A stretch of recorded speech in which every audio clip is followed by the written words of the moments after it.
canal side district of 21 acres over the next several years. We can't, until we start, we can't make anything happen. So this was an opportunity to get started, build the infrastructure that will serve as a catalyst. Now, the issue of the marketplace, the issue of the waterfront, the issue of what's on the odd block, all those things are still items that we will continue to evolve and study in the coming months, including more people than just our board in those conversations in an effort to ultimately build a great project for the community. And that's, Mark, exactly what we've been trying to do from day one. You're not committed to a blueprint fixed in stone as you were at one point when you had, we still have a vision. We still have a vision about what should be. And many segments of the community share that vision, but many don't. So I think that given the fact that we aren't ready to go and construct anything except these canals right now, it gives us an opportunity to seek more input.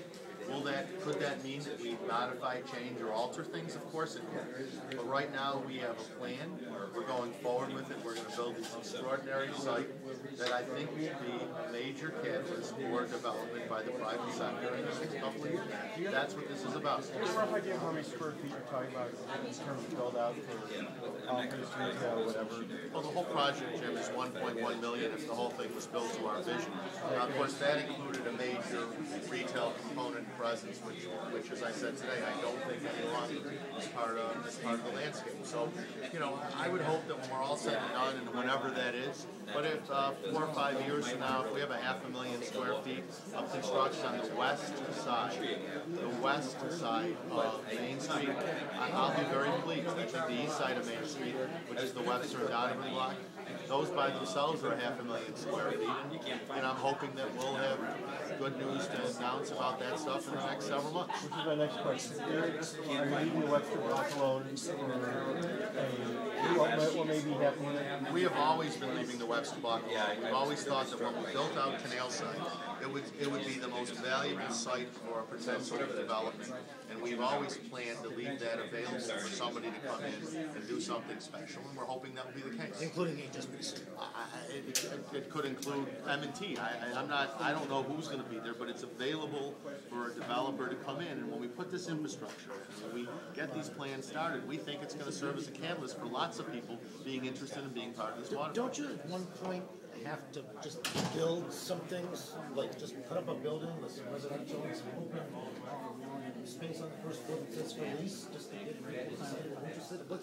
I don't think it's government's responsibility to do spec construction. Well, but you have Well, if Benderson chooses to want to go build spec construction, we're trying to work with them to build something terrific. But it's not our, we don't think it's the public's responsibility to do that. We think if we put in the infrastructure, if we do a lot of the things we outlined today, which include, working on things for this summer, lighter, quicker, cheaper, as Fred Kent talks about, the plans we've always had for the inner harbor, the outer harbor, and the Buffalo River. We do that, it's going to create an opportunity for lots of private sector developers to want to come in here and be a part of the renaissance of Buffalo.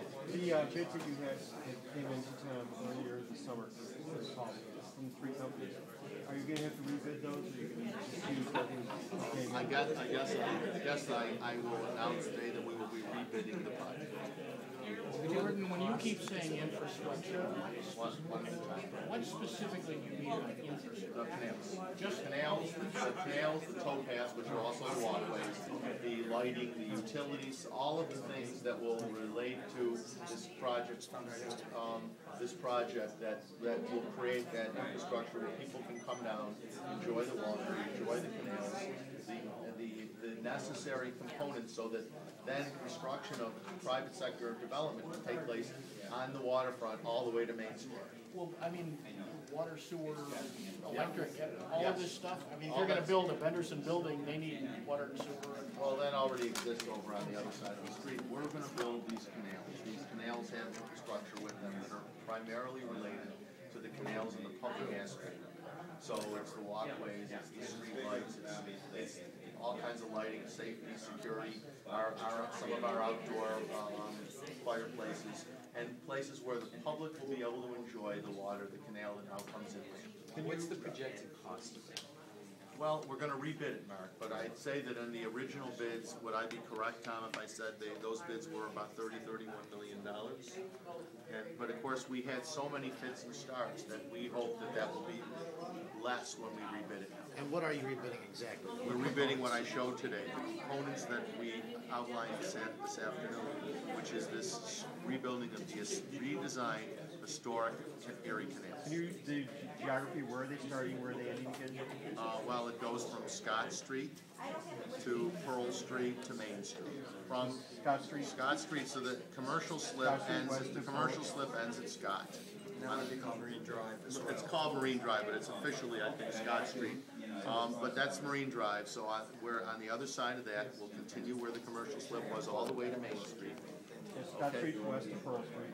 Yes, and then over to Pearl when it makes that small turn, which is the original path that the Erie Canal followed, and it went up Pearl Street all the way up into wherever the canals came back in. Jordan, can you walk us through the changes that have been made that Happily. seem to have Eric, drawn can we a put very this, good reception? where did my guy go? Eric, can we put the slides up, and I'm happy to show. Why don't we put up the first slide that shows the picture? Oh, you lost the computer? Nope. While they're getting that ready, When did you start actually reworking this plan? If you did share that. Last night. No. We started reworking this plan about a week and a half ago when we were listening. And the fact of the matter is, Tom said to me, there's no reason.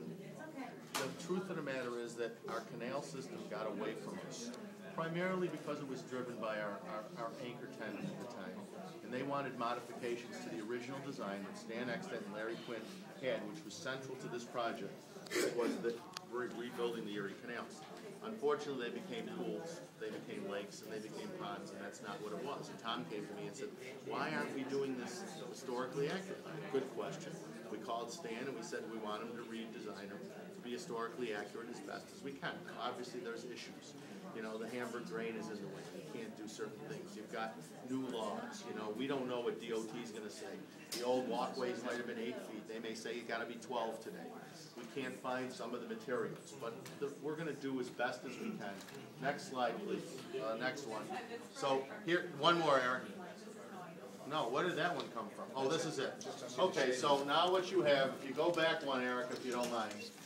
This was what was here before, and you can see how wide the canal is, and this was Little Buffalo Creek, and it got blocked here and didn't go through. And this still doesn't go through, because this is actually made, so it didn't go through. So now what we've done is changed it. Next slide, please. And what you can see is the canal is exactly the terminus that existed originally, going all the way, Jim, as you asked the question, to Pearl Street. Comes right down here. This is the commercial slip, exactly the same width.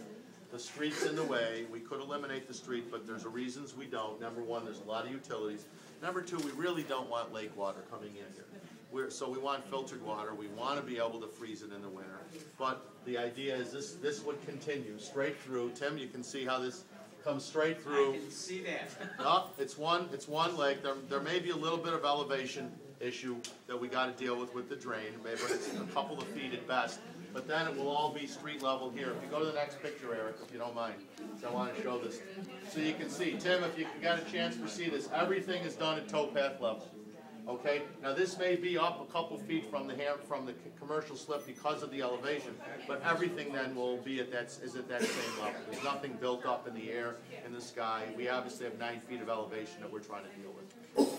Jordan, can people bring boats in this? No, because you can't get in from the lake. But you don't see any boats in here. What you see is the historic barges. Deep would the canals be? 4 feet. The canal is 4 feet deep.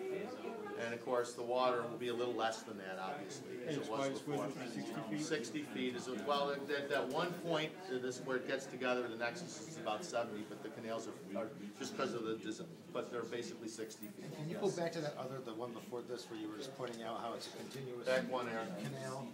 Because, and just give, like, where's the odd, where's the Donovan block? The odd is up here. Okay. Here's Main Street, here's the Donovan building, right, okay? So this is, the Erie Canal goes from Main Street, right from Main Street, one continuous canal, all the way up till we get to Pearl Street, and then that's the way the canal was. And then it comes down all the way to what's Marine Drive, also known as Scott Street. And then, of course, on the other side of it is where the commercial slip is. So it'll, as you can see, That's part of the on-site now. the on-site is up here. This is the on-site up here. That whole thing. Oh, That's untouched. this is all part of the, everything north of Marine Drive is part of the That's on-site. the on-site, This okay. is the on-site, yes, this is correct. Everything north of So this. half of it would be used for this, you'll line the canals with buildings We eventually. had lined the canals with, this is where we had talked about the marketplace being over here, but we're still, again, we're gonna go back and talk to people and understand whether we wanna have that still. And then over here is where it's available, that's where we wanted to build underground the parking, we've tabled that. And that's available for development, whether it be water parks, museums, retail, restaurants, apartments, residential, we don't know. And then what happens south of Marine Drive, This is the where the historic cobblestone district. streets were? This is the historic district, and we formed a subcommittee, which we announced today, that we're going to work with the people that worked so hard to get that 2004 plan approved. We're gonna work with developers who are interested, and we're gonna come up with a master plan for what goes on those 6 blocks. And we'll put together an RFQ, then an RFP, and we'll invite people from the private sector, all walks of life, to come in and give us their proposals about what they'd like to see and how they finance it. How much better would this be without the Skyway?